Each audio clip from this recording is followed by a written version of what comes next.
જેતપરના ખેડૂતો છેલ્લા કેટલાય સમયથી ઉપવાસ આંદોલન ઉપર બેઠા છે।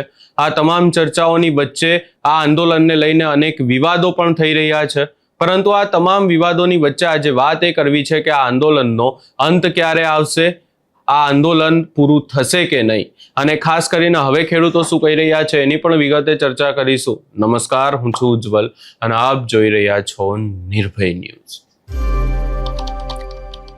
મોરબીના જેતપરમાં જે ખેડૂતોનું આંદોલન છેલ્લા કેટલાય સમયથી ચાલી રહ્યું છે, એ આંદોલનને લઈને અનેક ચર્ચાઓ પણ થઈ રહી છે। ખાસ કરી અને હવે એ આંદોલનમાંથી બબાલ એવી સામે આવી કે જ્યારે હકાબા ગઢવી દ્વારા અનેક ખુલાસાઓ કરવામાં આવ્યા, ખેડૂત આગેવાન નિલેશ એરવાડિયા ઉપર અનેક આક્ષેપો પણ લગાવવામાં આવ્યા, ત્યારબાદ એમને જે ઉપવાસ છાવણી છે એનામાંથી નીકાળી પણ દેવામાં આવ્યા છે। અને હવે આ વિવાદોની વચ્ચે ખેડૂતો શું કહી રહ્યા છે એ પણ સાંભળી લઈએ।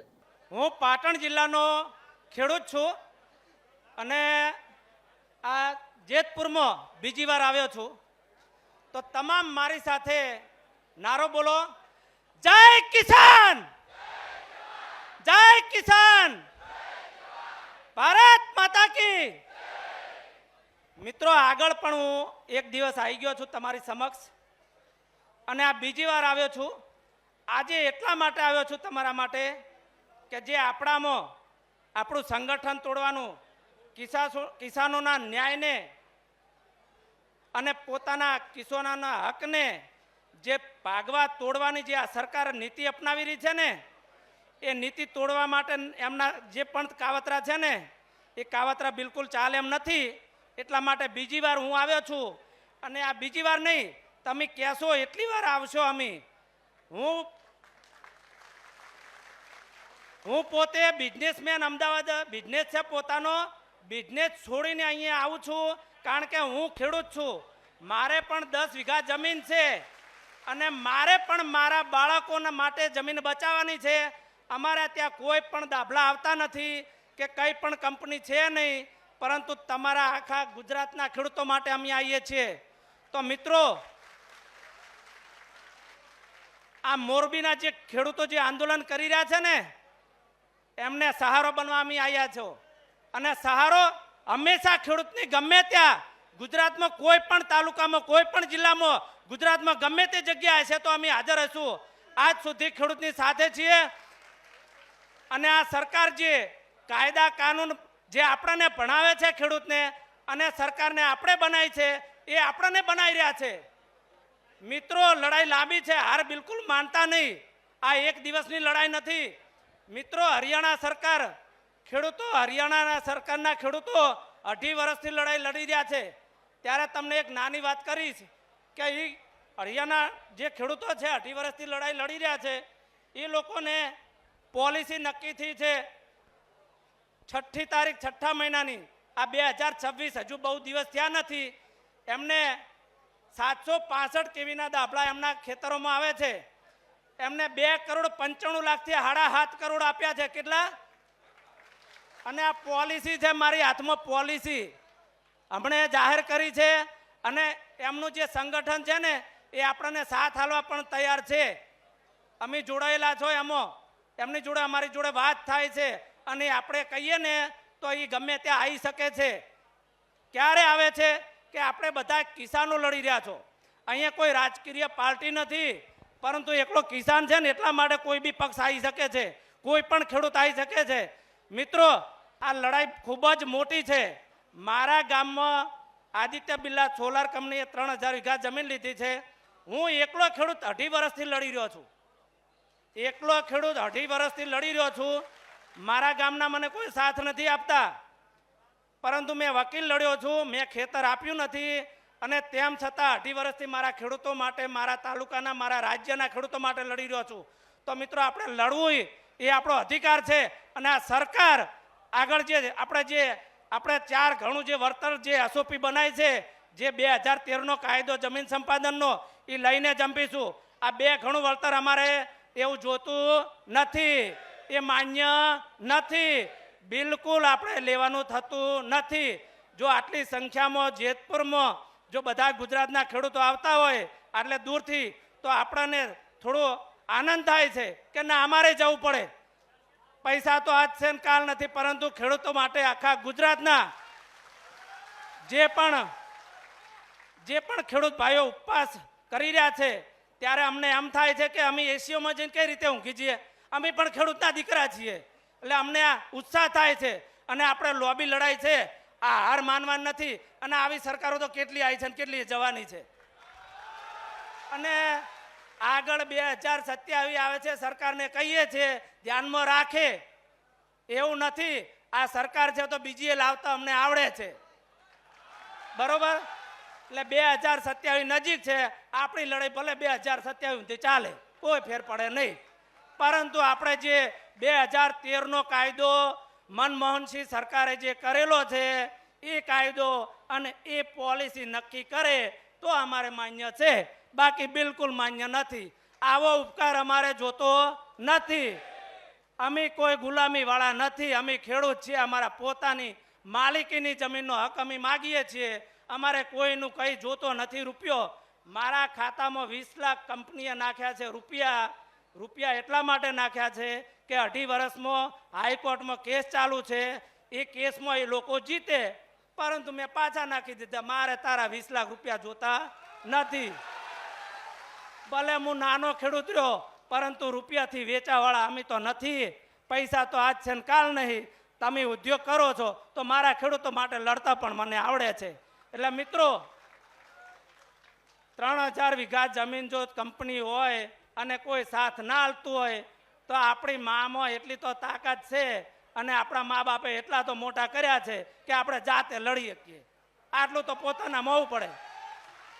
ખેડૂત ક્યારે હાર્યો નહીં ને હારવાનું નથી. અને કોઈ પણ હારવાનું કહે ને તો બિલકુલ માનવાનું થતું નથી. મજબૂતાઈથી લડવાનું છે. એટલે તમામ ખેડૂતોને હું કહેવા માંગુ છું કે આ સમય બીજી વાર આવવાનો નહીં, ધ્યાનમાં રાખજો. આ તમામ ભેળા બીજી વાર થવાના નથી.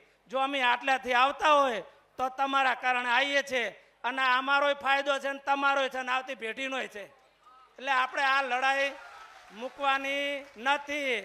હું આગલી ફેર આવ્યો ને ત્યારે કામ ચાલુ હતું, હું ગયો તો 765 કેવીનો જે કોરિડોર છે 67 મીટરનો, એમાં કામ ચાલુ. મેં જોયું તો વિપુલભાઈ હતા, એમના ખેતરમાં લઈને ગયો. એટલે વિપુલભાઈને કીધું અંદર કામ કેમ ચાલુ છે? તો કે પ્રકાશભાઈ બંધ નહીં કરતા. મૂકું ટ્રેક્ટર લાવવાનું મેલો રસ્તામાં. ટ્રેક્ટર લાવવાનું મેલો રસ્તામાં. આપણી જમીન હે માલિકીની, આ સરકારની નથી, આ પોલીસની નથી. પોલીસ કાયદા માટે છે, પોલીસથી ડરવાનું નથી. એટલે આપણે કામ રોકાવી આપણા હાથમાં છે. તમામ મોરબીના બધા ખેડૂતો જે જગ્યાએ ચાલુ હોય ત્યાં બધાએ જતું રહેવાનું અને બધાને વચ્ચોવચ્ચ ખડામ થઈને હોઈ જવાનું. શું ફેર પડે? શું ફેર પડે? આપણે અહીંયા જઈને બેસી જઈએ અને કોરો મોર સાવણી કરી દઈએ અને વચ્ચે ખડો મસ્ત રોમધૂન કરીએ. એટલે આ બધી નીતિ આપણે અપનાવતા તો આવડે છે, પરંતુ પહેલ કરવી પડે મિત્રો. પોલીસ આવે ને તો પોલીસના હે ને પોલીસ સ્ટેશન ભીડ થઈ જવી પડે. અહીંયા 100 જણા લઈ જાય તો અહીંયા 200 બેઠા હોય તોય કામ બંધ હોય. એટલે તમામ ખેડૂતોને એક થવાનું છે અને હંમેશા અમે આવીશું. હજુ આવીશું, ગમે ત્યારે હાજર છીએ. ભલે કોઈ ખેડૂત બીજો નહીં આવે, પરંતુ અમે આવીશું અને ગુજરાતના ખેડૂતો માટે અમે તૈયાર છીએ. આ આપણે જે 2 ગણું જે ડબલ કહે છે ને કે ડબલ વળતર, અમારે ડબલ જોતું નથી. અમારે તો 4 ગણું જોઈએ. ચેટલું? 4 ગણું. અને એ પહેલા એસઓપી થઈ ગયેલી છે, ખાલી માન્ય કરો, બસ આટલું. એટલે તમામ ખેડૂતોને અને બહેનોને અને મારા બાળકોને કહેવા માંગુ છું કે આ જોશથી આપણે લડવાનું છે. લડાઈ લોબી છે, લડીશું તો જીતીશું. જય કિસાન, જય કિસાન. હસ્તુ. Thank you. આભાર. ખૂબ આભાર સાહેબ તમારો. ખૂબ સારી વાત કરી. મિત્રો, જગ્યાનો અભાવ છે. આ રાપર રોડ, આ દેવળિયા રોડ જરીક દબાઈને બેસો. સંખ્યા ખૂબ જાજી થઈ ગઈ છે, સમાતા નથી. આપણે એક આપણો જ પ્રોગ્રામ છે, આ ખેડૂતનો પ્રોગ્રામ છે એમ સમજીને જરાક આગળ બધા આવી જાઓ, એટલે આપણે આપણા ખેડૂતોને જગ્યા મળી જાય.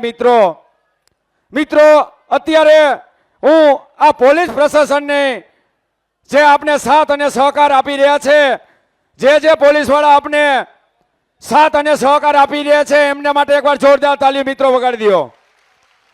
મિત્રો, આ 15 દિવસથી આપણો આ કાર્યક્રમ ચાલુ છે. આમ સાપરથી ડ્રાઇવેટ કરવું પડે છે, આમ અણિયારી ચોકડીથી કરવું પડે છે. ખૂબ આપને સાહેબો ખૂબ સાથ અને સહકાર આપને આપી રહ્યા છે, તો એમનો હું દિલથી આ ગુજરાત રાવટી વતી હું દિલથી એમનો હાર્દિક સ્વાગત કરું છું, આભાર માનું છું.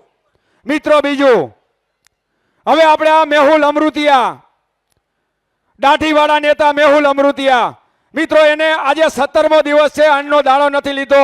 આ આપણે 9 જણા, એકવાર જોરદાર તાલીઓથી મિત્રો બતાવી લ્યો. મેં આજે કારુ કાકાને, આ આપણા બાવલિયાને અને આ બધાને મેં આજે ચર્ચા કરી. મેં કીધું તમારે કેવું રહે છે. આ અરવિંદભાઈ તો 3 દિવસ, ત્રીજો દિવસ છે, પણ આ 7 જણાને બધાને હું મળ્યો. શું તમારી પોઝિશન છે, શું તમારી પરિસ્થિતિ છે? મિત્રો, 17 દિવસથી જો અન્નનો એક દાણો ન જમતા હોય, પરિસ્થિતિ આપણે સમજી શકીએ છીએ એની કેવી હોય. પણ એ લોકો એટલા અડગ છે કે જ્યાં લગી આપણો આ ન્યાય નહીં થાય ત્યાં લગી અમારે ઊભું નથી થવું. મિત્રો, જોરદાર તાલીઓ વગાડો. મિત્રો, સરકારે જે નિર્ણય લીધો છે, ડબલ કરી દીધા છે, એવો નેહુલભાઈ મને કહેતા હતા એનો જીઆર આપણે મળી જાય તે પછી કંઈક વિચારશું. મિત્રો, મેહુલભાઈની અમને બહાર ઘણી બધી જરૂર છે. કાયદાકીય રીતે નેહુલભાઈ અમારે અહીંયા આપણે જરૂર પડે એવું છે. નેહુલભાઈ ના પોતે પાડે છે, પણ આપણે બધાએ પ્રાર્થના કરી કાનુ કાકાની પણ બારે જરૂર પડશે. આપણે આ મહંતને પણ અહીંયા શિવ મંદિર, એના મંદિરની પૂજા વગર બાપુને પણ આપણે બારે લેવા પડશે. ના પાડે છે પોતે, પણ આપણે પ્રાર્થના કરવાની છે સૌએ કે 1-2 દીમાં જે કાંઈ આપણે 5 દીમાં નિર્ણય લેશું, નેહુલભાઈની બારે કાયદાકીય જે કાંઈ લડત આપણે લડવાની છે એમાં આપણે બહુ ખૂબ સાથ અને સહકાર એનો જોશે. અધિકારી હારે કાંઈ પણ વાત કરવાની થશે તો મેહુલભાઈ ઘણું બધું એને 1 વર્ષથી આ નોલેજ કર્યું છે, તો એની આપણે ઘણી બધી જરૂર પડશે. ઘણા બધા આપણે સલાહકારો છે, નથી એવું નથી કહેતા, પણ નેહુલ અમૃતિયા એક આપણો આ થાંભલાની અંદર આપણો એક હીરો નેતા છે, એટલે એની આપણે ખાસ જરૂર પડશે. ગુજરાતનો હીરો નેતા છે. કારુ કાકાની જરૂર પડશે. ક્યાંક કોઈક અધિકારી હારે મળવું પડશે, ક્યાંક જવું પડશે, તો કારુ કાકાને આપણે રાખવા પડશે. તો એની પણ આપણે બારે જવું જશે. અધિકારીને કાંઈ બેઠક કરવી હશે, હવે માનો કે 2 ગણું દીધું છે, તો આપણે ગાંધીનગર બેઠક કરવા જવાનું થશે, તો એ બધી જરૂર આપણે પડશે. એટલે આપણે અત્યારે કોઈ કાંઈ ડિસિઝન લીધા નથી. કમિટી જે નક્કી કરશે એ પ્રમાણે જ કરવાનું છે. બાકી જે ક્લિપો આવે છે, જે તે તમને સંભળાય છે, હકુભાઈની ક્લિપ હોય કે આની હોય કે તેની હોય, 2 કરોડમાં સેટિંગ કરો. મિત્રો, આ કમિટી કે આ બાવલિયા કોઈ 2 કરોડમાં વેચાયા નથી. 10 કરોડની ઓફર આને આવી છે. મિત્રો, તમારા 2 કરોડનું કાંઈ ન આવે. 10 કરોડની ઓફર અમને આવી ચૂકી છે, તોય નથી લીધા. ભાઈ કઢવી, તારી 2 કરોડની શું આવે ભાઈ? અમે ઠોકર મારી દે. તારી 2 કરોડની ઓફરને અમે ઠોકર મારી દે. અમે એવા નથી કે આખા 54 લાખ ગુજરાતીને અમે દગો કરી. ઈ મહિલા અમે નથી. એટલે મિત્રો, ઘણી બધી અફવાઓ આવી રહી છે, ઘણું બધું ધ્યાન રાખવું પડશે. આપણે જે ક્લિપ આવી એ બદલ અમારી જાણબાર હતી. એ ક્લિપ આવ્યા પછી અમે ઘણા બધા નિર્ણય લઈ લીધા છે. હું અહીંયાથી નહીં બોલી શકું. તમને બધાને ખબર જ છે આપણે શું નિર્ણય લીધા. તમે બધાય જાણો છો. તરત જ એક્સપોર્ટ એ અમને આવ્યું. મારા મામાએ મને ફોન કર્યો હતો, પણ આ શું છે? તરત જ અમે એક્શન લીધા હતા કે આ શું આવ્યું. મેં તરત સાંભળ્યું આમાં કે ભાઈ આ 2 કરોડનું આ ક્યાં રંધાઈ રહ્યું છે. એટલે એ નિર્ણય આપણે લઈ લીધો છે. એમાં બહુ આપણે પાછું નથી ઊંડું ઉતરવાનું. જે કાંઈ નિર્ણય લેવાનો છે એક સાથે લેવાનો છે. એ 2 કરોડનું ભૂલી જાઓ. 10 કરોડમાં જો આપણે પાછી પેણી નથી કર્યો તો 2 કરોડનું ક્યાં ભાઈ કાંઈ શું આવવાનું? એટલે એ કાંઈ છે નહીં. જે વાત થઈ એ ભૂલી જવાની છે. હવે આપણે ટૂંક જ સમયમાં આપણો આ કાર્યક્રમ ચાલુ થવા જઈ રહ્યો છે. તો જી આ અત્યારે આપણે એલઈડી આપણે જી આ નિહાળી રહ્યા છીએ. ઉમા એલઈડી. મિત્રો, આ ઉમા એલઈડી અને એની આખી ટીમ આ 5મી વખત અહીંયા સેવા બજાવવા આવ્યા છે. જોરદાર તાલીઓથી અમને બતાવો મિત્રો. રાજુભાઈ અને એની ટીમ મિત્રો આ 5 વખત આવું એ કાંઈ હેલી વાત નથી. જ્યારે ફોન કરો ત્યારે એમ જ કે કાંઈ વાંધો નહીં, ખેડૂતનું કાંઈ પણ હોય તો અમને કાળી રાતે કહેજો, અમે આવવા માટે તૈયાર છીએ. એકવાર જોરદાર એની ટીમને તાળી વગાડો મિત્રો. મિત્રો એટલું બધું સમર્થન આ રાઉટીને મળી રહ્યું છે. એક રેલી સ્વરૂપે ખેડૂત પધાર્યા છે. ખેડૂતો જ્યાં જગ્યા મળે ત્યાં બેસી જાઓ. આ ગુજરાત રાઉટી વતી હું હાર્દિક સ્વાગત કરું છું, અભિવાદન કરું છું. જગ્યાનો ખૂબ અભાવ છે, જે જગ્યા મળે ત્યાં બેસી જાઓ મિત્રો. મિત્રો અત્યારે પોઝિશન એવી છે કે જે અમારું રસોડું ચાલી રહ્યું છે અહીંયા કડે એમને વસ્તુ આવી રહી છે મિત્રો. માનો ખાંડ હોય, ચોખા હોય, તેલ હોય, ઘી હોય, જે જોતું હોય એમને વસ્તુ આવી રહી છે મિત્રો. એનું અમે નામ બોલી નથી શકતા, એ અવ્યવસ્થા જેવું લાગે છે અમને. એટલે એમનું જે અમે આવે છે એનું લિસ્ટ અમે ભીમાણી સાહેબ બનાવી રહ્યા છે. ખૂબ સાથ અને સહકાર મળી રહ્યો છે. જો એનું નામ બોલવા જશું તો ઘણો બધો વિક્ષેપ થશે, એટલે નામ બોલતા નથી. જે કાંઈ આપો છો એ તમારું દિલથી ખેડૂતો તમારું ભોજન જમવાના છે. ઠેઠ સુધી પહોંચી છે એ હું કમિટી વતી અને આ અમારા ઉપવાસી વતી હું તમને ખાતરી આપું છું કે એ જે વસ્તુ આપશો એ ઠેઠ તમારું ભગવાન સુધી પહોંચી જશે. અસ્તુ. ભારત માતા કી જય. વંદે માતરમ.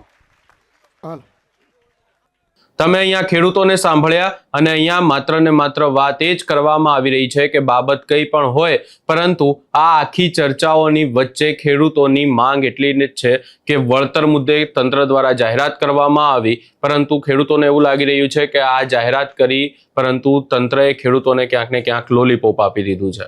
હવે જોવાનું રહેશે કે આગામી સમયમાં આજે આખી બાબતને લઈને તંત્ર દ્વારા કોઈ સ્પષ્ટતા આપવામાં આવે છે કે નહીં, શું થાય છે. આ સમગ્ર બાબતે તમારો શું અભિપ્રાય છે એ અમને કમેન્ટ કરી જરૂર જણાવશો ને અમારી ચેનલ નિર્ભય ન્યૂઝને લાઇક, શેર, સબસ્ક્રાઇબ કરવાનું ભૂલશો નહીં.